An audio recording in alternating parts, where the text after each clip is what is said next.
کیوں؟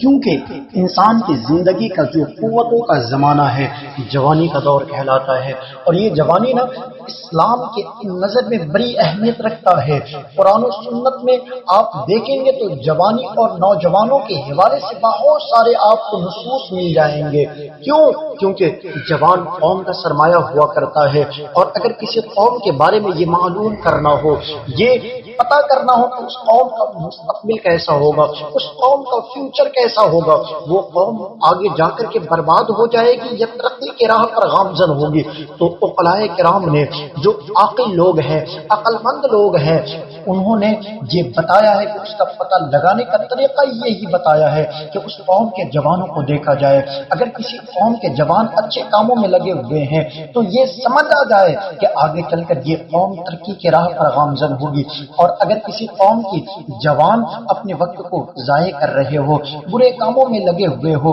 تو یہ اس بات کی علامت ہوتی ہے، یہ اس بات پر ڈال ہے کہ یہ قوم آگے جا کر کے تباہ و برباد ہو جائے گی۔ کیوں؟ کیونکہ جوان ہی قوم کا فیوچر ہوتے ہیں، قوم کا مستقبل ہوتے ہیں، قوم کا بڑی حد تک دار و مدار ان جوانوں کے کاموں پر اور ان کے کردار پر ہوا کرتا ہے۔ برادرانی ملت اسلامیہ، تبھی تو میرے اور آپ کے آقا و مولا صلی اللہ تعالی علیہ وسلم نے جوانی کی اہمیتوں کی طرف اشارہ کرتے ہوئے ارشاد فرمایا، اور فرمایا کہ قیامت کی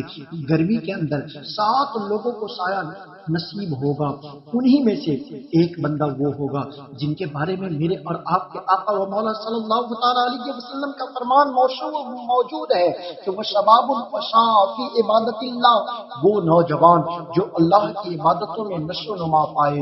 وہ نوجوان جو اللہ کی عبادتوں کے اندر لگا رہے۔ آپ غور و فکر کریں، آپ ذہن کے دریچے کو کھولیں، اگر کوئی بندہ چلچلاتی ہوئی دھوپ کے اندر چل رہا ہے اور گرمی سے اس کی حالت غیر ہو رہی ہے، ایسے وقت میں اگر اسے ٹھنڈا سایہ مل جائے تو پھر اس کی خوشی کا کیا عالم ہوگا۔ اور حالانکہ یہ تو دنیا کی گرمی ہے، قیامت کی گرمی کے سامنے میں کچھ نہیں ہے۔ قیامت کی گرمی اتنی سخت گرمی کہ جب بندہ پسینے کے اندر سر سے لے کر پاؤں تک ڈوبا ہوگا، اس وقت میرے آقا صلی اللہ تعالی علیہ وسلم نے اس وقت کے لیے فرمایا کہ جو جوانی کے اندر عبادت کرے، اللہ تعالیٰ قیامت کی گرمی میں اسے عرش کا ٹھنڈا سایہ عطا فرمائے گا۔ اور ایک روایت کے اندر یہاں تک کہ ارشاد موجود ہے کہ بندہ جب قیامت کے میدان میں پہنچے گا نا، تو اس وقت تک قیامت کے میدان سے اپنے قدم کو ہٹا نہیں پائے گا جب تک کہ 5 سوالوں کا جواب نہ دے دے۔ ان میں سے ایک سوال یہ ہوگا کہ وَأَنْ شَبَابِهِ فِيمَا أَبْلَىٰ، کہ اے بندہ بتا تو نے اپنی جوانی کس طرح سے گزاری ہے، یعنی جوان ہوا اس وقت سے لے کر کے جوانی کے انجام تک جو دور، اس پورے دور کے بارے میں الگ سے ایک اور سوال ہوگا کہ اپنی جوانی کے ایک ایک لمحے کا بندہ جب تک حساب نہ دے گا نا، اس وقت تک بندہ قیامت کے میدان سے اپنے قدم کو نہیں ہٹا پائے گا۔ آپ غور و فکر کریں نا، اس سے پتہ چلتا ہے نا کہ جوانی کا دور انسان کی زندگی میں بڑی اہمیت رکھتا ہے۔ اسی اہمیت کو بتاتے ہوئے میرے آقا صلی اللہ تعالی علیہ وسلم کا ایک فرمان اور موجود ہے کہ 5 چیزوں کو نا، 5 چیزوں سے پہلے غنیمت جانو۔ ان میں سے ایک چیز میرے آقا فرماتے ہیں کہ جوانی کو بڑھاپے سے پہلے، کیونکہ اس سے پہلے کہ تم بڑھاپا یعنی تمہارا بڑھاپا آ جائے، اپنی جوانی کو غنیمت سمجھو۔ کیوں جو تم جوانی میں کر سکتے ہو بڑھاپے میں وہ نہیں کر پاؤ گے، کیونکہ انسان جب بڑھاپا کا شکار ہو جاتا ہے اس کے بعد نہ اس کی وہ قوت باقی رہتی ہے، نہ وہ ذہنی صلاحیت باقی رہتی ہے، نہ وہ جوش و جذبہ باقی رہتا ہے، یعنی ہڈیاں کمزور ہو جاتی ہے۔ میرے آقا نے فرمایا بڑھاپا آنے سے پہلے جوانی کو غنیمت جانو، اور کچھ کرنا چاہتے ہو وہ جوانی کی زندگی کے اندر کر لو۔ آپ تاریخوں کو لہذا آقا صلی اللہ تعالی علیہ وسلم نے جوانی کی اہمیت کو اجاگر کرتے ہوئے فرمایا کہ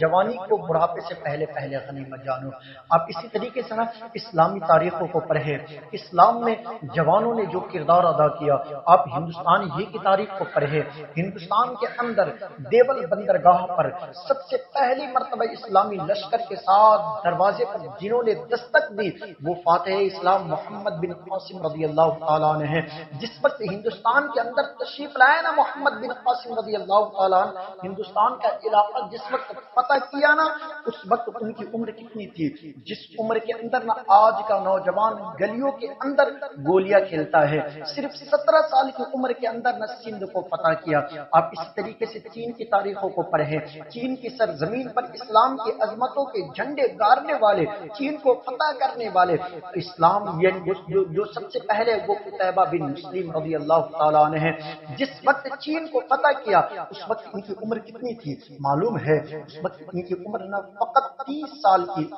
عمر تھی، ابھی یعنی وہ مکمل 30 سال بھی نہیں ہوئی تھی۔ اسی طریقے سے آپ اسپین کی تاریخوں کو پڑھیں، اسپین کی سرزمین پر اپنی کشتیوں کو جلا کر کے معمولی لشکر کے ساتھ جو داخل ہوئے تھے اور اسلام کے جھنڈے کو